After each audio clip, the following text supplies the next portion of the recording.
সমগ্র বরাক উপত্যকা সহ বিভিন্ন এলাকার গুরুত্বপূর্ণ খবরের মধ্যে স্বাগতম।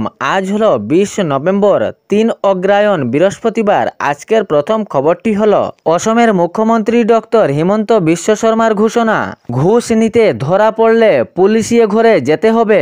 সাধারণ জনগণের কোনো কাজকর্ম চালাতে যদি ঘুষ নেওয়া হয় তাহলে প্রশাসনের আওতায় যেতে হবে।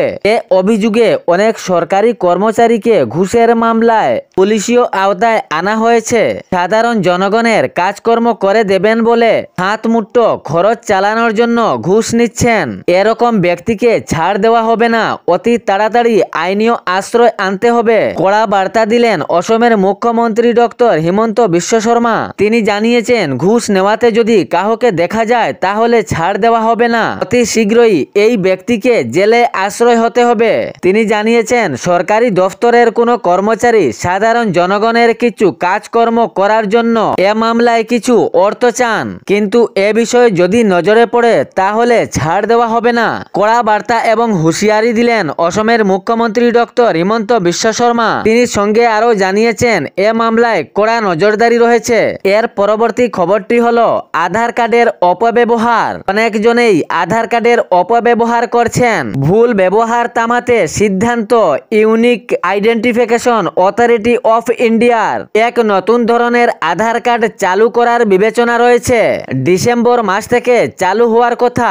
এ নতুন আধার কার্ড ডিসেম্বর মাস থেকে চালু হবে বলে জানা গিয়েছে। Unique identification authority of India এক নতুন ধরনের আধার কার্ড চালু করার কথা বিবেচনা করেছে। আধার কার্ডের ভুল ব্যবহার বা অপব্যবহার চলছে, এ বিষয়ে চিন্তাধারা রেখে এ মত প্রকাশ করা হয়েছে। ডিসেম্বর মাস থেকে নতুন আধার কার্ডের বিবেচনা। শুধু ছবি এবং কিওয়ার্ড যাচাই করে আধার কার্ডের অনেক নিয়ম পরিবর্তন হতে চলেছে। শুধু ছবি এবং কিওয়ার্ড যাচাই করে আধার কার্ড হবে। আগামী ডিসেম্বর মাস থেকে এই নতুন আধার কার্ডের বিবেচনা। ভুল ব্যবহার থামাতে বা অপব্যবহার থামাতে unique identification authority of India এক নতুন ধরনের আধার কার্ড চালু করার বিবেচনা শুরু করেছে। জানানো হয়েছে, আধার কার্ডের অনেক ভুল বা অপব্যবহার চলছে। এ রোগ থামাতে এ সিদ্ধান্ত। যদি এ নিয়ম চালু করা হয় তাহলে আধার কার্ডের কেউ ভুল ব্যবহার করতে পারবে না বা অপব্যবহার করতে পারবে না। আধার কার্ডের ভুল ব্যবহার রোধ করতে ইউনিক আইডেন্টিফিকেশন অথরিটি অফ ইন্ডিয়ার এ সিদ্ধান্ত। এর পরবর্তী খবরটি হলো শিলচরে ফ্লাইওভার নির্মাণ নিয়ে এক জরুরি সভা অনুষ্ঠিত হয় গতকাল বঙ্গভবনে। হাজার হাজার জনগণ উপস্থিত এ সভায় অনেক মত বিভ্রান্তি উঠেছিল। তো উন্নয়নের দিক দেখে এক ডাক এক সুর, সবাই একমত। ঝানজট দূর করতে ফ্লাইওভার। সভায় মতভেদ থাকলেও উন্নয়নের দিকে চিন্তা রেখে একমত করা হয়েছে। শিলচরের ফ্লাইওভার নির্মাণ নিয়ে যে জরুরি সভা করা হয়েছিল, ইহাতে উপস্থিত ছিলেন মন্ত্রী কৌশিক রায়, অসিত দত্ত, সিপিএম নেতা দুলাল মিত্র, সাংসদ পরিমল শুক্লবৈদ্য, বিধায়ক দীপায়ন চক্রবর্তী এবং স্থানীয় ব্যবসায়ী সহ হাজার হাজার জনগণ। প্রথমে এ সভায় মতভেদ দেখা দিলেও পরে উন্নয়নের চিন্তা রেখে একমত প্রকাশ করা হয়েছে। ফ্লাইওভার নির্মাণের কাজ শুরু করতে সবারই মত। তবে ইহাতে স্থানীয় ব্যবসায়ীরা জানান, ব্যবসায়ের দিক দিয়ে একটু রোধ হতে পারে, কিন্তু উন্নয়নের দিক চিন্তা রেখে একমত প্রকাশ করেছেন স্থানীয় ব্যবসায়ীরা। এর পরবর্তী খবরটি হলো শিক্ষাখণ্ডে ঘুষ নেওয়ার অভিযোগে ধরা পড়া মাধব সাহার বাড়ি থেকে এক বিশেষ অভিযান চালিয়ে পুলিশ প্রশাসন স্বর্ণ অলংকার সহ নগদ অর্থ বাজেয়াপ্ত করেছে। উদারবন্দের শিক্ষাখণ্ড আধিকারিক মাধব সাহার পাথারকান্দির বাড়ি থেকে পুলিশের এক বিশেষ টিম রাতে অভিযান চালায়। এই অভিযানে প্রায় রাতভরেই ছিল। ইহাতে বাজেয়াপ্ত করা হয় স্বর্ণ অলংকার সহ নগদ অর্থ এবং সঙ্গে অনেক নথিপত্র। শ্রীভূমি জেলা পুলিশ বাহিনী এই বিশেষ অভিযানটি চালিয়েছিল। গত মঙ্গলবার এই অভিযান চালায় শ্রীভূমি জেলার এক বিশেষ পুলিশ টিম। অসমের মুখ্যমন্ত্রী ডক্টর হিমন্ত বিশ্ব শর্মার কড়া বার্তার পরও এ ধরনের জঘন্য কাজ চলছে। সাধারণ জনগণের কাছ থেকে কাজ করিয়ে দেওয়ার নামে অর্থ আদায়। শিক্ষাখণ্ড আধিকারিক মাধব সাহার বিরুদ্ধে পুলিশীয় অভিযান তদন্ত অব্যাহত রয়েছে। পরবর্তী খবরটি হলো ঘোষণা করা হলো মেট্রিক পরীক্ষার তারিখ, মাধ্যমিক ও উচ্চ মাধ্যমিকের চূড়ান্ত পরীক্ষার সময়সূচি।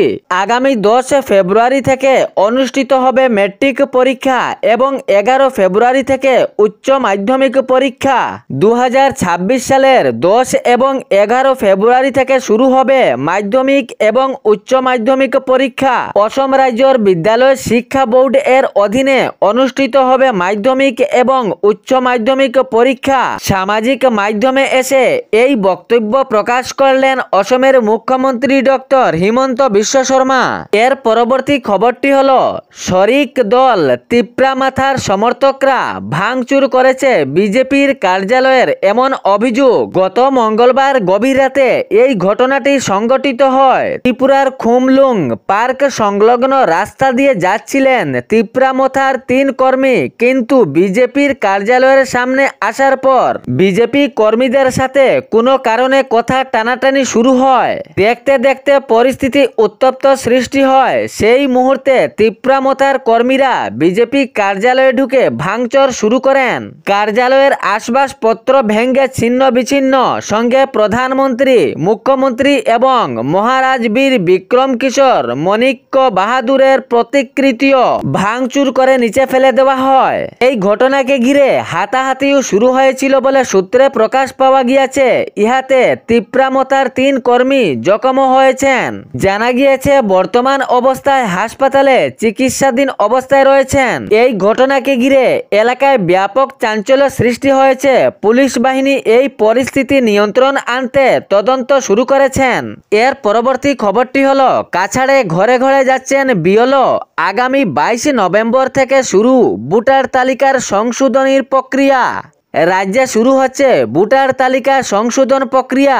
2026 সালের 1 জানুয়ারিকে ভিত্তি করে বিশেষ ভোটার তালিকা সংশোধন প্রক্রিয়া।